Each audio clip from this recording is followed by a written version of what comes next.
మసాలాలు ఇంట్లో ఉన్నవే అండి. షాజీరా, చెక్క, ఇలాచి, బిర్యానీ పువ్వు, బిర్యానీ ఆకు, కొంచెం అనాస పువ్వు అవి వేసానమాట. ఇంకా వీటిల్లోనే ఇదిగోండి కరివేపాకు. ఫస్ట్ కరివేపాకు అయితే నేను ఆయిల్లో వేసేస్తాను, ఆ ఫ్లేవర్ అంతా కూడా ఆయిల్లోకి దిగేటట్టుగా అనమాట.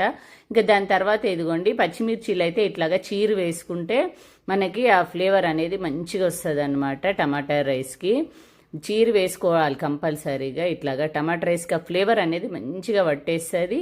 పచ్చిమిర్చి ఫ్లేవరే ఇంకా మెయిన్ ఇంపార్టెంట్ దీనికి. కారం వేసుకున్నా కూడా పచ్చిమిర్చి ఎక్కువగా ఉండాలి ఇందులో అనమాట. ఇంక ఇవి కొంచెం ఆయిల్లో ఫ్రై అవ్వాలి. ఫ్రై అయిన తర్వాత మనం ఇప్పుడు ఇందులో కట్ చేసి పెట్టుకున్న ఉల్లిపాయ ముక్కలు కూడా పొడుగ్గా కాకుండా ఇట్లాగా మనం పానీపూరికి కోస్తాం చూడండి, ఆ టైప్లో సన్నగా కోసుకోవాలన్నమాట. ఇదిగోండి మంచిగా మగ్గుతాయి.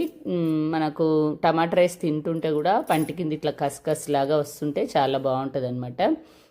ఇంకా అది ఉల్లిపాయ తొందరగా మగ్గడం కోసం సాల్ట్ అయితే వేసుకున్నాను నేను. ఇంకా ఇదిగోండి ఒకసారి ఇది మంచిగా కలుపుకున్న తర్వాత ఇందులో కొంచెం మనము పసుపు వేసుకోవాలి. పసుపు అయితే మరీ ఎక్కువగా వేయొద్దనమాట. టమాటా రెడ్ కలర్ అనేది ఎక్కువగా రాదనమాట పసుపు వేసుకుంటే, ఎల్లో కలర్ అయిపోతుంది మళ్ళీ. అందుకోసమని లైట్గా పసుపు వేసుకున్నాను నేను. ఇదిగోండి తర్వాత ఈవెన్గా ఇదంతా కూడా మంచిగా ఫ్రై చేసుకోవాలి. ఇదిగోండి మంచిగా మగ్గిన తర్వాత ఉల్లిపాయలు ఆల్మోస్ట్ సగం మగ్గాలి. తర్వాత ఇందులో అల్లం వెల్లుల్లి పేస్ట్ అయితే వేసుకుంటున్నాను.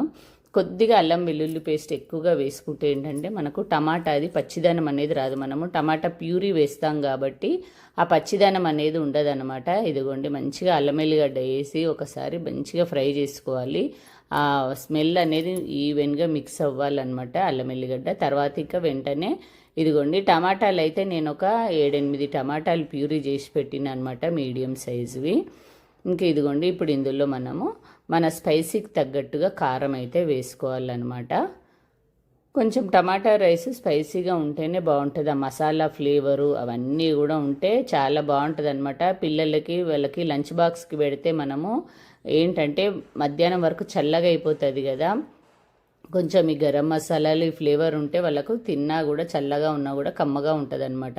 ఇంకా అందులో ధనియాల పొడి, కొంచెం గరం మసాలా వేసుకొని, నేనైతే గరం మసాలా ఇంట్లో కొట్టిందే వేసుకుంటున్నానండి. ఒకవేళ మీకు ఇంట్లో కొట్టిన గరం మసాలా అవైలబుల్ లేకపోతే మీరు చికెన్ మసాలా కూడా వేసుకోవచ్చు అనమాట. ఇందులో బాగుంటుంది ఆ ఫ్లేవరు.